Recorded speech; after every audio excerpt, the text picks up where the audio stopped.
Big boss హౌస్‌లో అసలైన fight ఇంకా స్టార్ట్ కాలేదా అని అనుకుంటున్నారా? అయితే వచ్చే వారమే అసలు ఆట మొదలవుతుంది. ఎందుకంటే ఒకేసారి 6 వైల్డ్ కార్డ్ కంటెస్టెంట్‌లు హౌస్‌లోకి అడుగుపెడుతున్నారు. ప్రస్తుతం ఇమాన్యుయల్ వన్ మ్యాన్ షోతో కంటెంట్ ఇస్తుంటే పవన్ కళ్యాణ్ జంటగా ఎంటర్‌టైన్ చేస్తున్నారు. కానీ మిగతా వారు అంతగా స్పార్క్ చూపించకపోవడంతో ఆట ఫ్లాట్‌గా సాగుతుంది. ఇక వైల్డ్ కార్డ్ ఎంట్రీలతో సీజన్ 9కి మళ్ళీ కొత్త ఉత్సాహం రానుంది. ఈ లిస్ట్‌లో మాధురి పేరు బాగా వినిపిస్తుంది. హీరోయిన్‌లా గ్లామరస్‌గా, వివాదాల్లో ఫైర్‌గా ఈమె ఎంట్రీపై ఫ్యాన్స్ భారీ అంచనాలు పెట్టుకున్నారు.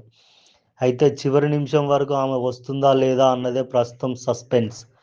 ఆయేషా పేరు కూడా హాట్ టాపిక్. సావిత్రమ్మ గారి అబ్బాయి సీరియల్‌తో famous. Tamil Bigg Boss season 6లో 9 వారాలు నిలిచింది. కమల్ హాసన్‌కి ఎదురు నిలబడి హంగామా చేసింది. గ్లామర్, ఫైర్ బిగ్ బాస్ కావాల్సిన 2 పర్ఫెక్ట్ కాంబినేషన్.